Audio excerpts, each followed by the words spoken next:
Espace TV, le 22h.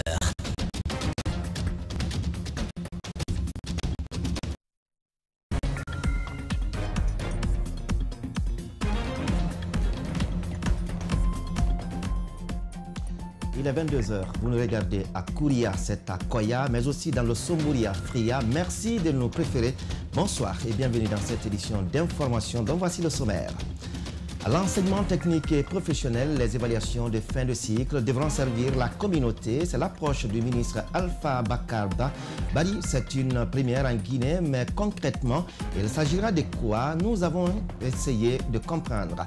La photographie, un monde à multiples opportunités, se réinventer, c'est le credo de personnes comme Moussa Kaba. Sa matière première, c'est le bois. Il donne un nouveau souffle à la photographie, une seconde vie à nos photos dans nos maisons et dans la plus belle des manières. Nous vous le ferons découvrir tout à l'heure. Et puis, Djibril Ba sera là pour la une des médias. Bienvenue à tous. Je vous le disais au sommaire, les examens de sortie de l'enseignement technique et de la formation professionnelle connaissent des innovations. Cette année, toutes les épreuves pratiques seront consacrées aux œuvres utiles pour les écoles et les communautés. L'annonce a été faite par le ministre de l'enseignement technique et de la formation professionnelle. Ce samedi, notre équipe de reportage s'est rendue au CFP de Matoto. Djena Bangoura et Mohamed Kapelosila nous font le point. Cette fois-ci, les étudiants de l'enseignement technique ne feront plus des pièces à poubelle. Les épreuves pratiques seront consacrées aux œuvres utiles pour les écoles et la communauté. Les apprenants de la filière menuiserie, par exemple, feront des tables-bancs. Une initiative saluée par ce directeur du Centre de formation professionnelle de Matoto. Alors, si cette année, on nous demandait de confectionner des tables et des bancs, c'est une bonne chose. Ça nous arrange beaucoup parce qu'on a des effectifs pléthoriques. Le plus souvent, c'est le problème de mobilier qui pose problème. Dans ce centre, 6 filières sont enseignées, dont la chaudronnerie, la plomberie ou encore la menuiserie. Ici, les étudiants sont à pied d'œuvre pour affronter les examens de sortie. Selon Lucene Kaba, les programmes sont presque arrivés à terme. Quand même, les cours qui ont été donnés, vraiment, nous avons reçu beaucoup d'informations. Si cette démarche des autorités éducatives est saluée par certains, cet enseignant en maçonnerie signale des manquements. Le ministère est en retard. Pourquoi? Parce que dans les centres de formation professionnelle, les techniciens, on doit, pour les travaux pratiques, on doit approvisionner les écoles à temps, pourvu que les dirigeants de ces écoles-là puissent payer les matériels et les matériaux pour affronter les examens pratiques. Cette année, plus de 22 000 candidats vont affronter les épreuves théoriques et pratiques dans 123 filières, dont 65 publiques et 58 privées de formation enseignées dans les écoles de type A et B. Les examens de sortie débuteront lundi prochain sur toute l'étendue du territoire national. Restons toujours dans le système éducatif pour dire que la Guinée est représentée cette année au Conseil africain et malgache pour l'enseignement supérieur. C'est un espace composé de 19 pays membres où la recherche scientifique est une priorité. C'est l'université Gamal Abdel Nasser de Conakry qui a réussi à qualifier la Guinée en y présentant plusieurs enseignants dont les noms ont été retenus. Leurs attestations d'inscription leur ont été remises ce samedi devant notre reporter Justin Leno et Djibril Kabak-Kamara.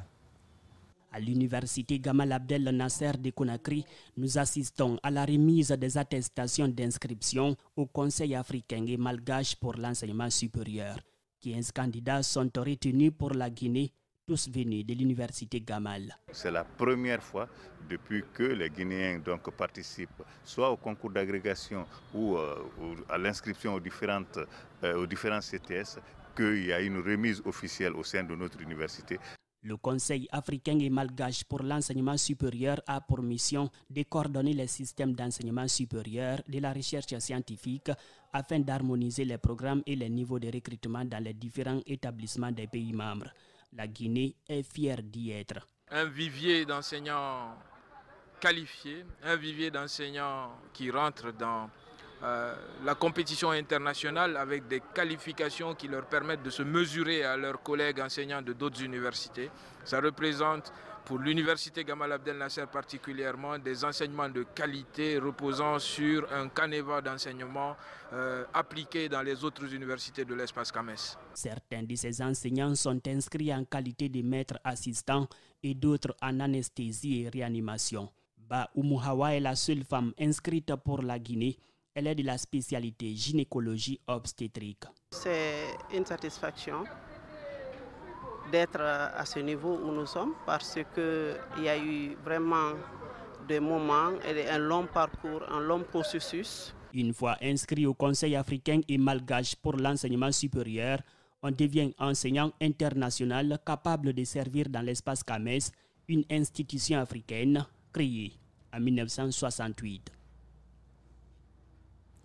Santé à présent, les activités de vaccination contre le coronavirus se poursuivent en Guinée. Cette fois-ci, l'accent est mis sur les îles de la capitale, surtout celle de Matoto, dont la plupart seraient en retard pour la prise de vaccin. Après les îles de Dapompa, c'est celles de Bessia qui ont reçu les agents vaccinateurs.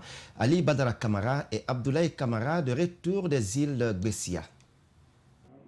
Après les îles de Kassamouna, Amdalaï et Bafonkou, ce sont les insulaires de Boritagui et Yarafuru qui ont bénéficié des injections contre la COVID-19.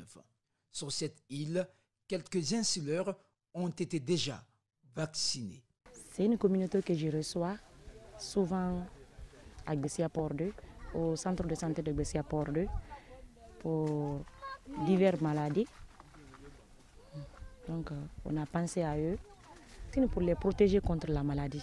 Situé à 1h30 de la terre ferme de la capitale guinéenne, les habitants de Yarafuru bénéficient rarement des soins de qualité en raison de la difficile traversée.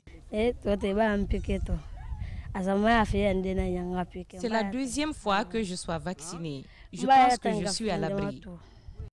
Cette activité de haute portée sanitaire ne passe pas inaperçue sur cette île. Nous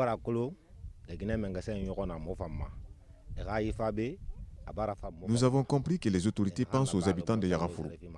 Cela nous va droit au cœur.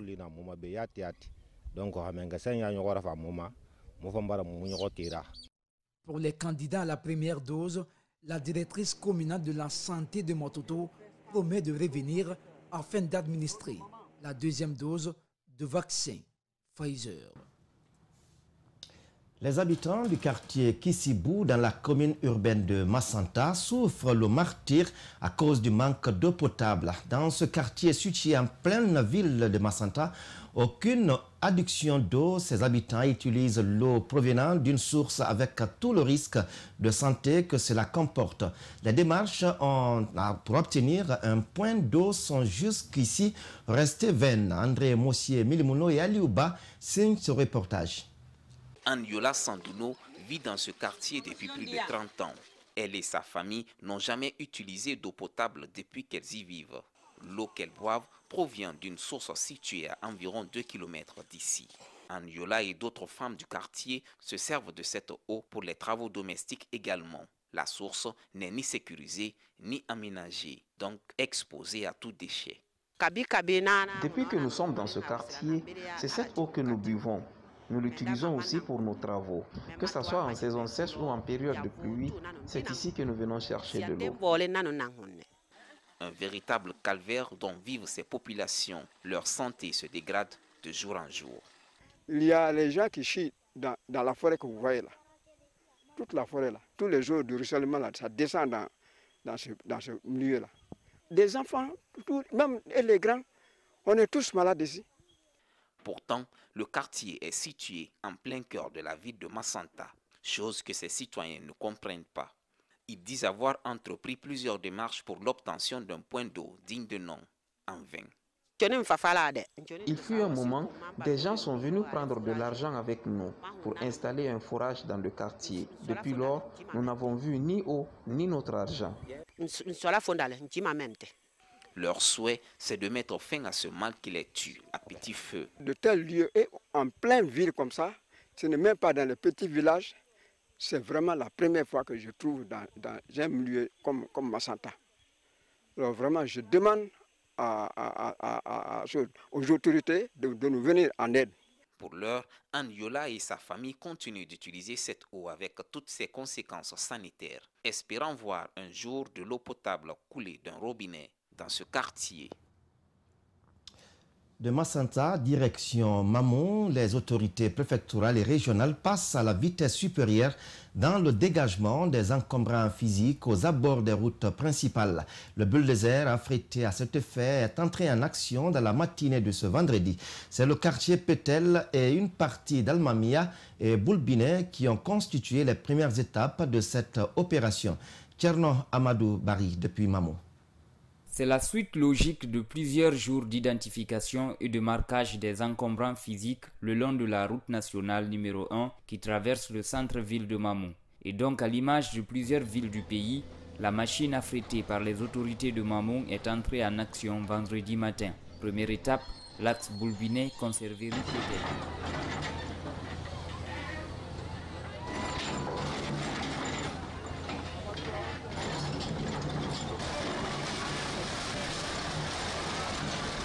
Ce qui paraissait comme de simples rumeurs aux yeux de plusieurs citoyens s'est avéré réel.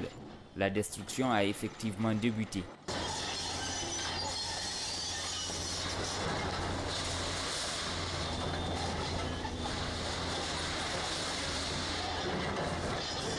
Et pendant ce temps, certains venus d'autres quartiers pour constater les faits se sont eux-mêmes empressés pour déguerpir. Comme vous pouvez le constater sur ces images, chacun se bat comme un diable pour récupérer le maximum de biens possible avant l'arrivée de la machine. Ce qu'ils ont fait ici m'a profondément touché. Je n'ai nulle part où aller travailler. Nuit et jour, c'est ici que je me débrouille pour gagner à manger.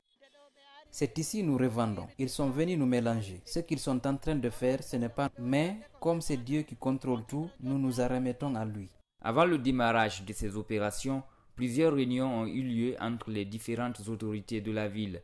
On apprend qu'au cours de l'une de ces réunions, le maire de la commune urbaine n'aurait pas caché son opposition à toute destruction pendant cette période hivernale. Mais c'était sans compter sur la détermination du préfet Mamadi Diallo qui estime que l'opération est nationale. Il faut également préciser que pour cette première journée, des accrochages ont failli éclater entre les jeunes du quartier Pétel et les forces de l'ordre.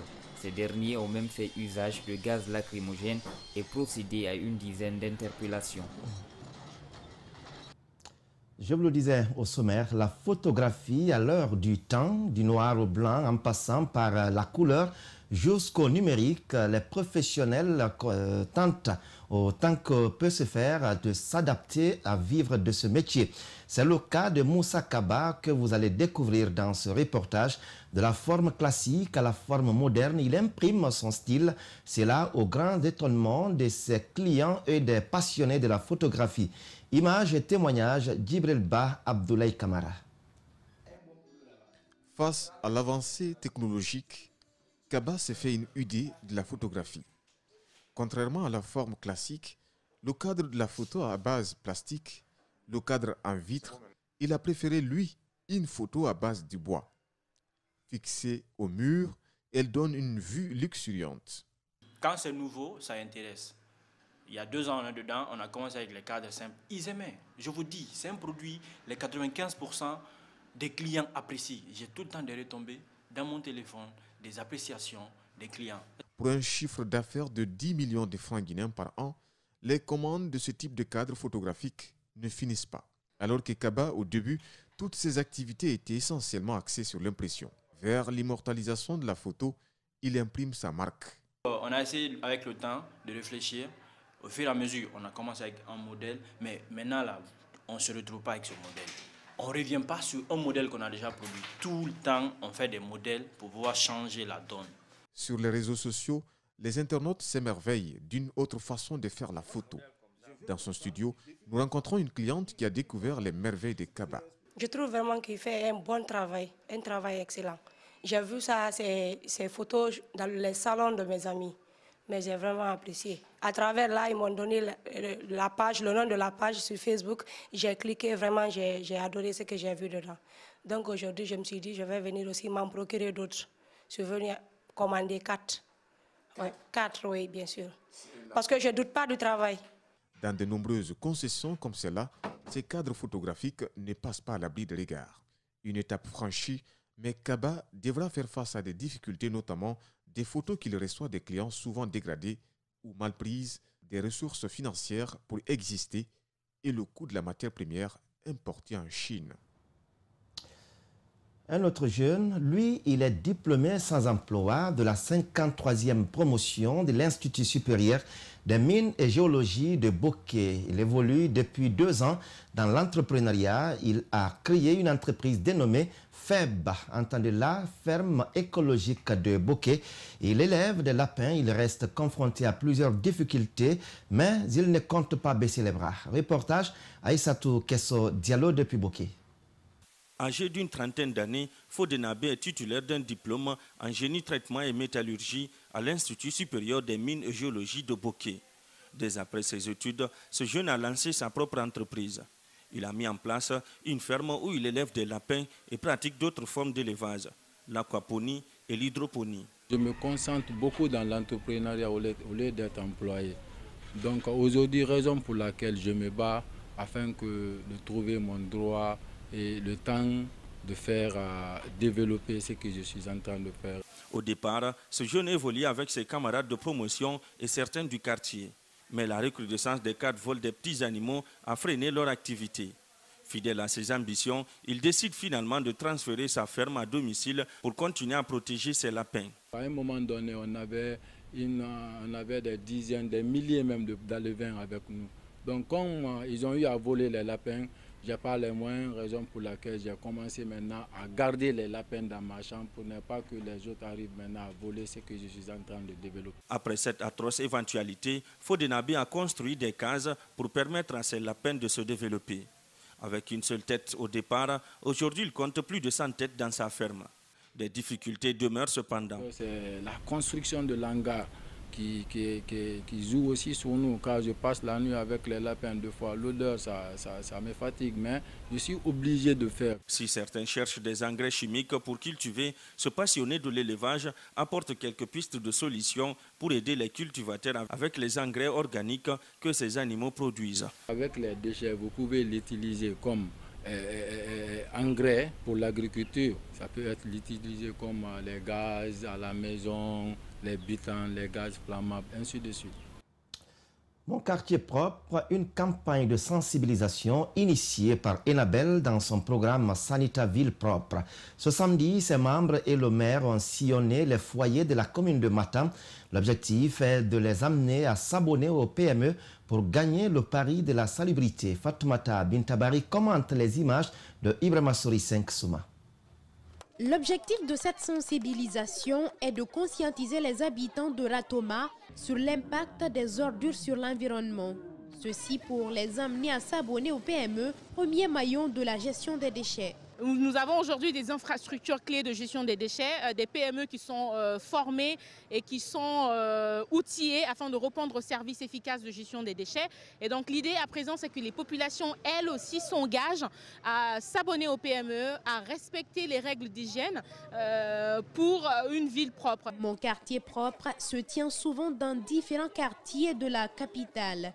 Elle s'inscrit dans le cadre du projet Sanita Ville Propre, mise en œuvre par Enabel sous financement de l'Union européenne.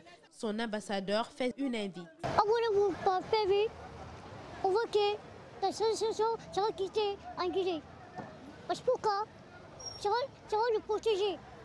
On ne met pas dans cette situation pour la rue. Enabel est en partenariat avec les collectivités locales et les PME qui gèrent la collecte des déchets. Aujourd'hui, nous sommes à Yataya. La semaine prochaine, ce sera à Sangoya, dans la commune de Matoto. Avant, aujourd'hui, on en a fait dans d'autres quartiers, notamment à Kaloum, à Matam, à Dixine. Grâce à l'appui technique et financier de Sanita Ville Propre. Pour professionnaliser la gestion des ordures en Guinée, la phase de la pré-collecte des déchets doit être réglementée et appliquée. Après la phase de sensibilisation, c'est la phase de contrôle et de répression. Il ne faut pas hésiter à le dire. Ils passeront vérifier tous les citoyens, tous les foyers qui ne sont pas abonnés seront sanctionnés et seront automatiquement, on va les faire abonner sur le champ, et en plus de l'amende qu'ils vont payer. Plusieurs zones de transit et de tri sont construites par Enabel.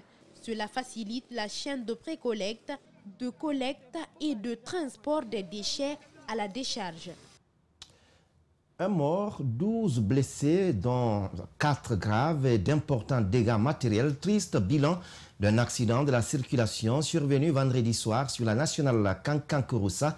La crevaison d'un pneu de l'un des véhicules accidentés serait à l'origine de ce drame. Le point avec notre correspondant de la région, Alpha Omar Koïta. 2 véhicules de transport en commun à leur bord des passagers sont entrés en collision dans la soirée de ce vendredi à Soronkoni sur la nationale Kankan-Kouroussa. L'accident a coûté la vie à une personne. Ce jeune soldat fait partie des 12 blessés de cette collision. Et le chauffeur là, l'autre voiture, c'est son pneu qui a été fendu en venant. Il a forcé la situation pour éviter l'accident. Celui qui était assis à côté de lui, côté secours, lui, il a eu peur. Il a attrapé la direction. Maintenant, l'accident n'a pas été évité maintenant. Il y a eu un mort. C'est lui-même qui a attrapé la direction, c'est lui-même qui est décédé. Admis d'urgence à l'hôpital régional de Kankan, Dr Yaraboui Kouivogui, le médecin-chef service des urgences, explique l'état dans lequel ils ont reçu les victimes. On a reçu un lot d'accidentés de la voie publique. L'accident a eu lieu sur le tronçon Kankan-Kouroussa. Ils sont au nombre de 12 personnes qui sont arrivées ici vivants. Le 13e personne là, c'était un dépôt de corps. Il est décédé sur place. Parmi les 12 blessés, 4 sont dans un état critique, ajoute notre interlocuteur. Il y a eu maintenant 4 cas graves. Les 4 là, il y a les cas de fracture du membre inférieur, les cas d'accident dentaire, les cas de blessures faciales. À part ça, les autres là, c'est des blessures légères. Ils ont reçu des soins d'urgence. Ce matin, maintenant, on les a libérés. Ce cas d'accident mortel n'est pas inédit dans la région administrative de Kankan. Le dernier cas en date remonte au lundi dernier lorsqu'un camion-citerne a dérouté en tuant une personne.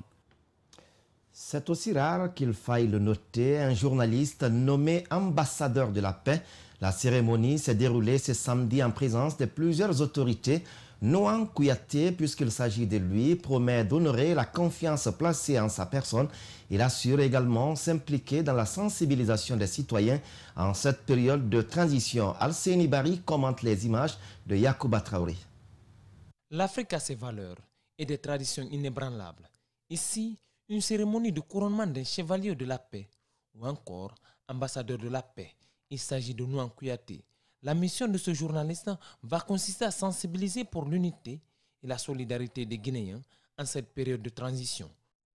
Tout ce qui peut m'aider à continuer à sensibiliser les Guinéens vers la paix, quelle qu'en soit la personne, je suis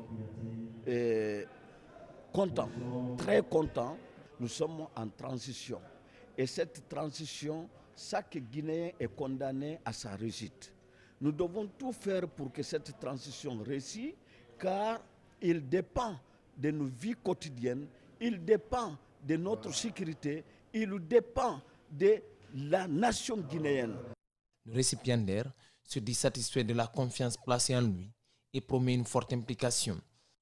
Je suis prêt à véhiculer, c'est mon boulot, je suis né dedans et c'est mon travail et je vais continuer. Et ça m'a donné encore une autre chose encore pour foncer encore en plus. Noan va se munir de l'impartialité, du respect, le vivre pour les autres. Aussi d'un engagement en faveur de la promotion de la paix. Voilà, à présent, place à notre rubrique, la une des médias. Comment les médias locaux ont analysé, décrypté, commenté l'actualité de cette semaine. C'est juste après ça.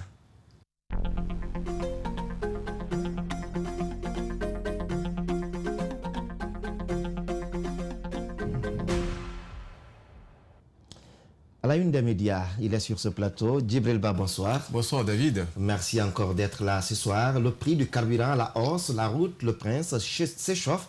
C'est l'un des articles ou les titres de Guinée 7 cette semaine. Certainement, vous savez, cette actualité a été une actualité majeure, une actualité qui a été traitée par la plupart des sites et des journaux guinéens. Alors, le site d'information Guinée 7 a expliqué cette semaine que, à la suite de l'augmentation du litre du carburant qui passe de 10 000 à 12 000 francs guinéens, donc les habitants de l'Axe ont protesté.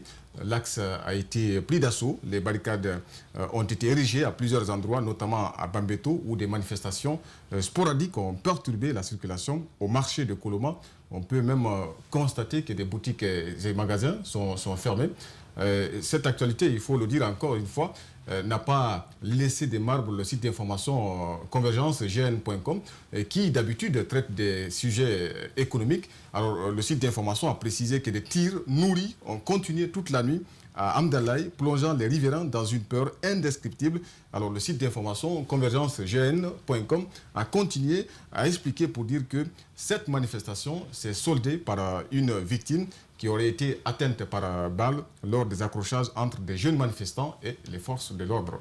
Oui, et il faut dire que le rapport d'autopsie est attendu d'ailleurs demain pour ce cas de meurtre. Alors, l'autre sujet traité également par le populaire, affaire Air Guinée. Cellou Dalein Diallo, la cible affiche sur sa manchette. Oui, le populaire, vous le savez, s'est intéressé à ce sujet, un sujet qui a aussi fait beaucoup de bruit. Alors, le populaire a dit que c'est une question de survie. Il ne s'agit pas seulement pour le leader de l'UFDG de laver son honneur ou sa crédibilité. Alors, le populaire a dit, avant le verdict, le 13 juin, est le début d'un nouveau combat que Dalein livre seul devant Dame Témis, 13 ans après la disparition de son mentor Ban Mamadou, qui avait porté son choix sur lui pour continuer l'œuvre commencée en 1990, oui, j'allais dire. Oui. Donc, le journal Le Populaire a continué pour dire que s'il s'en sort, sans avoir des bras ou des côtes cassées comme le 28 septembre 2009 face au capitaine Dadis Camara, donc ça serait tant mieux. Donc, au cas contraire, ça serait quand même on va dire, un malheur, ou je ne sais pas comment on va qualifier cela. Un feuilleton sans fin. Un feuilleton sans fin, et puis Cellou Dalein ne pourra pas gagner l'élection présidentielle, c'est comme ça, le journal Le Populaire l'a dit. Alors, Cellou Dalein, quand même, a un calendrier très chargé, a précisé le site d'information, la Guinée.info. Donc, il est attendu le 14 juin prochain pour un meeting en Amérique et le 25 juin au Canada.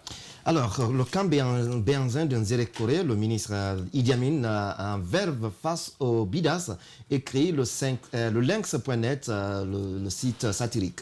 Oui, le site, comme vous l'avez précisé, le lynx.net, s'est intéressé à ce sujet. Vous savez, jusqu'à présent, les ministres, les membres du gouvernement sont à l'intérieur du pays. Donc, le ministre délégué à la Défense s'est adressé aux militaires de la région du camp militaire, on va dire, des Érékolé, le camp Bianzin. Donc, il a dit, en lieu et place du ravitaillement du riz, désormais, les militaires vont percevoir de l'argent, et pour cause, des magouilles auraient infesté la chaîne, vous savez, le dédouanement du transport du riz vers les différentes garnisons ont été, c'est-à-dire la procédure, les étapes ont été biaisées, donc infestées, comme l'a dit le site d'information, le lynx.net.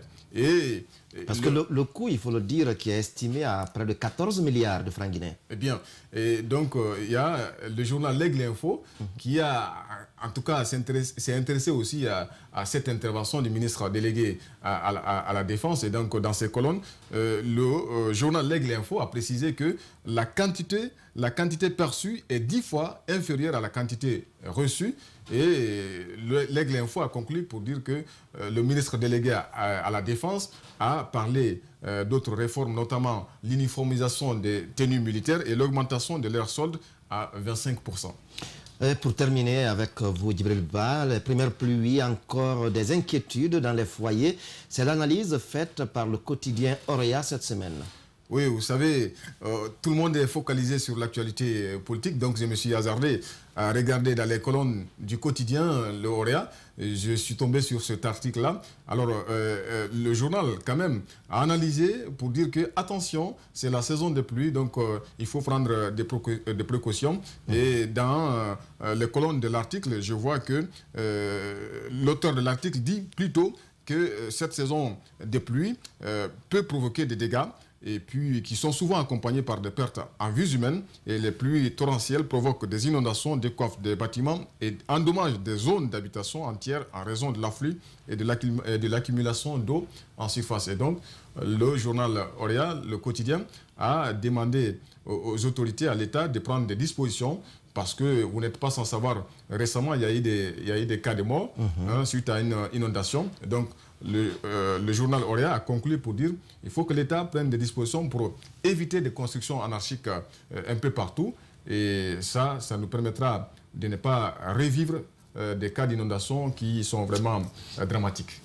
Djibril Ba, merci pour toutes ces infos. Merci. Et vous restez avec moi. On poursuit le journal avec la rubrique Publi Reportage.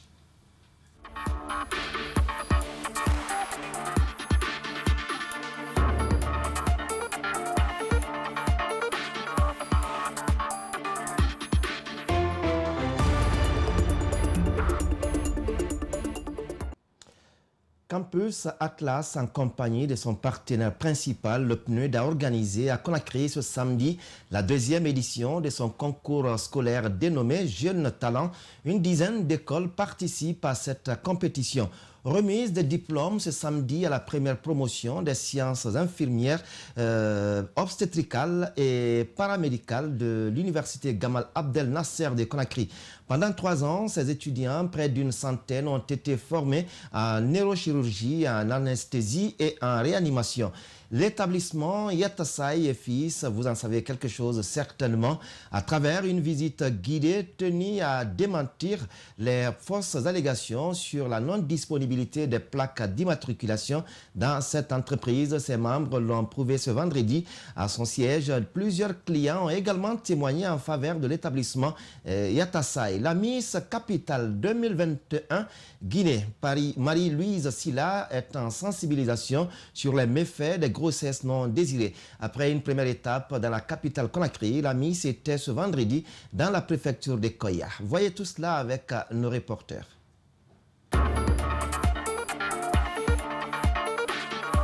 Ils sont 81 étudiants diplômés, dont 72 infirmiers d'État et 9 techniciens supérieurs des laboratoires. Cette première promotion sort heureuse après 3 ans de formation. Le personnel infirmier joue un rôle central pour instaurer la couverture sanitaire universelle et atteindre les objectifs de développement durable. Durant 3 ans, ces diplômés ont été initiés en réanimation puis en neurochirurgie. Depuis 2012, il existe l'université au Maroc, une université qu'on appelle Université Roi Mohamed VI, qui a également aujourd'hui une faculté de sciences infirmières et techniques de la santé. Mais en Afrique noire francophone, nous sommes les premiers. Ils sont appelés au respect de l'éthique et de la déontologie médicale. Ils nous ont légué les règles de la déontologie, les règles de l'éthique. Donc nous ferons tout pour pratiquer ces règles. Certains de ces étudiants formés en neurochirurgie vont bénéficier des bourses d'études en Algérie. Elles seront offertes par le ministère de la Santé et de l'Hygiène publique. Monsieur le ministre est en train de se battre pour faire en sorte que les services se rapprochent des populations, des infirmiers qualifiés et effectivement dans sa logique de réforme. Après la formation, les diplômés vont découvrir les dures réalités du marché de l'emploi. Un monde tout à fait différent, prévient le recteur de l'université Gamal Abdel Nasser de Conakry. Je vous souhaite une excellente carrière. Je tiens également à remercier vos responsables pédagogiques et administratifs, particulièrement la chef de département pour son engagement de tous les instants. La première promotion des sciences infirmières, obstétricales et paramédicales de l'université Gamal Abdel Nasser de Conakry porte le nom d'Abdoulaye Diéro Baldé, ancien ministre de l'enseignement supérieur et de la recherche scientifique.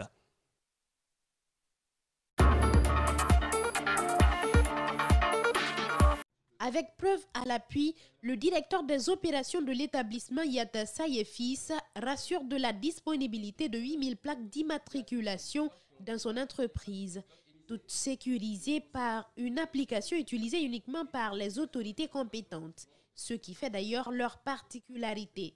À date, comme vous l'avez si bien constaté, lorsqu'on est monté dans le stock local, il y a 8000 plaques qui sont disponibles et sur un stock total de 230 000. Donc du coup, il y a un stock de plus de 220 000 plaques qui sont en cours de route. Ils sont nombreux, ces partenaires qui sont venus témoigner de la fiabilité de l'application et des plaques. Tous déclarent avoir appliqué le système de sécurisation mis en place par la société. En fait, la plaque Yatassaye, j'ai acheté avant-hier le premier. J'ai été au niveau de Califo Constantin à la banque islamique pour faire le paiement et je suis venu à Koléa ici pour récupérer des stocks. Avec le système que nous avons montré selon la sécurisation, j'ai essayé d'appliquer, j'ai appliqué, pour moi c'est fier. Hier j'ai acheté les plaques sur le groupe Yatassaye, j'ai acheté un carton de long et avec ça j'ai essayé aujourd'hui et je crois que l'application est sécurisée. Avec l'application, le nom de l'acheteur du plaque. L'établissement Yatassaye et Fils est spécialiste dans la fourniture et l'emboutissement des plaques d'immatriculation minéralogique neutres et sécurisées depuis plus d'une vingtaine d'années en Guinée. Il opère dans 3 autres pays de la sous-région, notamment au Mali, au Niger et au Sénégal. Couronnée Miss Capitale 2021 en Guinée, Marie-Louise Silla a entamé une campagne de sensibilisation auprès des jeunes filles souvent victimes de grossesses précoces. Cette beauté intellectuelle parle de complexes des apprenants avec des sujets traitant de sexualité. Je vais parler aux jeunes filles et aux jeunes garçons qui sont à l'école. Parce que nous suivions les cours d'éducation sexuelle là-bas, la biologie. Et il y en a plein qui refusent de suivre ces cours. Que de suivre quoi? Parce qu'ils ont honte de suivre ces cours. Ils ne veulent pas parler de la sexualité, chose qui est un sujet tabou de notre société. Et c'est là notre plus grande erreur commence. Et maintenant, pour celles qui sont dans des quartiers, pour ça, est-ce que vous savez que je prévois une campagne de sensibilisation de quartier en quartier et dans toutes les langues vernaculaires? Prestations théâtrales, déclamations de poèmes, danse ont été au cœur de cette activité pour éveiller les consciences des plus jeunes sur les pratiques sexuelles. Je veux dire à tout un chacun de s'abstenir. Parce que ce n'est pas facile du tout. Surtout à un niveau d'études comme ça, ce n'est pas bon pour la jeune fille. Même pas parlant des études ou de l'avenir, ce n'est pas une bonne image pour la jeune fille dans la société africaine. Dans la plupart des foyers, l'éducation sexuelle n'a jamais existé. Les victimes de grossesses précoces ou forcées font souvent recours à l'avortement. Un autre danger, cette spécialiste de santé parle des méthodes de planification. Pour éviter les grossesses non désirées, il y a tant de méthodes dans les hôpitaux, dans les services sanitaires, dans les structures sanitaires, s'il faut le dire, d'aller s'informer, ainsi qu'on puisse leur donner les informations sur les méthodes disponibles à notre niveau. Miss Capitale 2021 doit représenter la Guinée à l'événement Miss Asia Global World Guinea 2022, une compétition mondiale qui va se dérouler en Malaisie. Elle demande une assistance financière auprès des autorités actuelles.